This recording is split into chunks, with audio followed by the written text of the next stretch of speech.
We visit with the mayors on when they're available on Wednesdays. The mayor's not available today, but Marca Ewers-Shurtleff is here today. How are you this morning? Doing well, Scott. Thank you so much for having me. You bet. It's good to have an attorney in this morning because we seem to be at a point where we're going to have some sort of a settlement when it comes to water. I think people understand that this is a battle that means a lot to everybody, not only our daily water, but production of chips and things like that might happen. So from a global level, what can you basically tell us about where we are with this water situation? Well, as many of you know, we have filed a lawsuit. We've joined with Texas A&M, the City of College Station, and some other municipalities to address a pending issue with our water situation here in the Brazos Valley. To put it into perspective, a company has come in and asked for a permit for 100,000 acre feet a year. College Station, the City of Bryan, Texas A&M, and some of our other municipalities collectively use about 50,000 acre feet a year. And so that's really put a tremendous wrench in our future plans for water, any plans we have for growth. It's going to put a tremendous amount of pressure on our agricultural communities. And so we have teamed up in order to get involved in that and try to encourage some more reasonable planning and permitting. And anybody who's interested in this, I encourage you to visit keepwaterlocal.org or look up our Facebook page. There's some great information on just about how much water that is. For example, that's enough to fill Kyle Field twice a day, every day. Oh. And so we just want to educate the public. It's certainly something where we want to be careful. We're not trying to tread on property rights or tell people what they can and can't do with their property, but it's important to us that our citizens understand what is going on. We were said that we were the canaries in the mine in Austin this year, and we are. We want to make sure our folks around here are educated on what's going on with the water situation and what the City of Bryan and all of our friends in the lawsuits are attempting to do in terms of influencing reasonable and responsible planning for the future for all of us in the Brazos Valley. So as an attorney, can you put the genie back in the bottle? Could there be legislation in Austin in future sessions that would change this situation? Sure. Well, Texas water law is very historic. It's based on the Constitution, and then obviously there's been some statutory things that come out. Essentially, in Texas, water is the right to capture. So if you can, to put it simply, punch your straw in the ground, you can pump as much water as you can suck as fast as you want. And then you can, by right, do what you want with that water. Now, there is some regulation on that from our water districts. And that has been, in terms of the history of Texas and our use of water, fairly recent. And so now really our only governor on that water is the water district. And so Austin has passed and given some authority to those water districts. That's what we're relying on. But as far as anything that's come out of the state legislature recently, there's nothing that really drastically changes that law. And we're optimistic that eventually we will, because as we all know, water is a finite resource, particularly in the Brazos County where we rely on groundwater. And these aquifers underground take hundreds of years to recharge if they ever do. And so we're excited that we're talking about water, but I think we'd all as Texas citizens like to see some more real regulation come out of Austin. But that's tricky here in the state of Texas because we're also very independent and we rely heavily on our property rights, and water is considered such.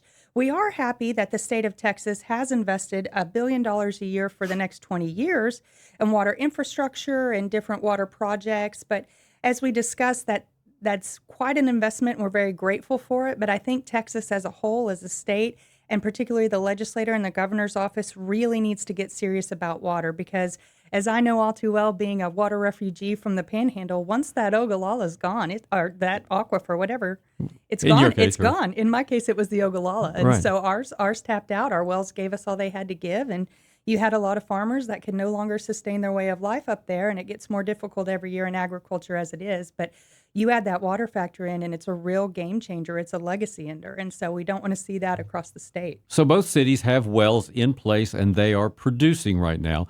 Based on what we understand about what this settlement might be, how much will that extend the life of these existing wells? Well, that depends, Scott. That's my lawyer answer. And so we have not reached a formal settlement. I know that all the parties are working in good faith to try and reach one that would most benefit all of our citizens in the area. I can't tell you that because I'm not quite sure. I do know that if they were to be permitted to pump 100,000 acre feet a year, again, that's enough water to fill Kyle Field twice a day, every day. That's obviously going to have a dramatic impact on our future water use plan. Before this plan was proposed, the city of Bryan had a 100-year water plan that we were comfortable with. Now, being a water gal, I wish we had one longer than that, but that is going to be drastically reduced down to a 10-year plan, worst case scenario. We're hoping not to see that. There's a water board that oversees Brazos and Robertson County. Changing people on that board, would that make a difference? Well, your water board ultimately decides what the permit is for and how many acre feet that is for. And so naturally, just by design, when we have folks serving in those positions, they're going to come in with their own lens and the way that they're going to view this. And so certainly individuals' personalities, education, and experience might affect the way that they vote.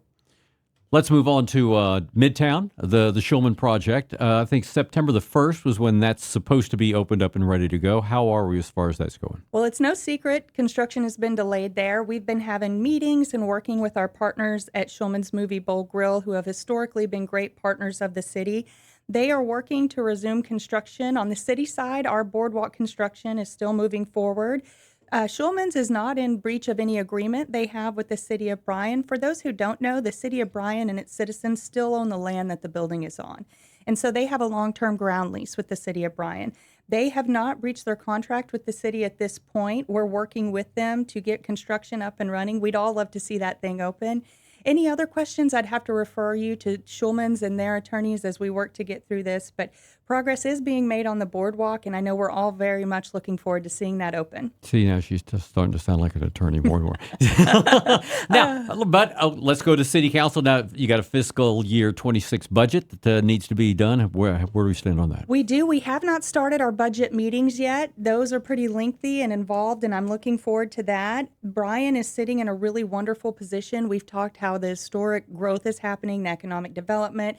Rising waters raise all ships. So we are getting more and more people moving to Bryan, more industry. We're looking forward to seeing how that will positively affect our budget. 85% of that, as you know, goes to our fire and safety, our policemen, and our fire department. And so that 15% is what we really get to focus on. And I'm looking forward to seeing some new opportunities in terms of what we can use that for the 2026 budget. Yep, that's for sure. Now, let's talk about, in addition to being on City Council, you have to represent city on boards and commissions. So what are your assignments? Right now, I'm on the Bryan ISD board, and we have really been proud of the partnership we form with Bryan ISD. I got to go to their school board meeting this week, and we're really in a partnership and rowing in the same direction. So I serve on that one. Somehow I managed to end up on the audit committee. I don't know what I've done to the mayor, but that one is clicking along. Nothing really to report there, which is really wonderful when we're on the audit side. But we meet with our auditors and make sure that we're in compliance regularly.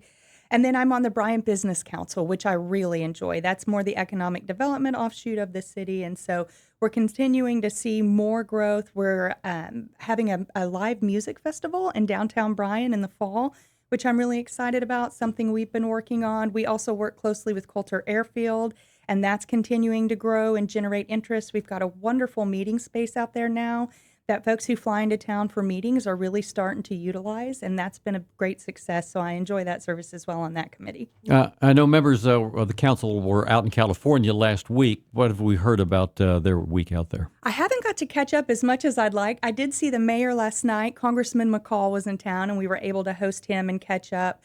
I know that they've been doing great work out there. Bryan is so poised, and the congressman agreed, and we thank him for all of his leadership to tremendously grow in the area of tech and chips and things like that. But to bring it back to our earlier point, all of this kind of growth is dependent upon water.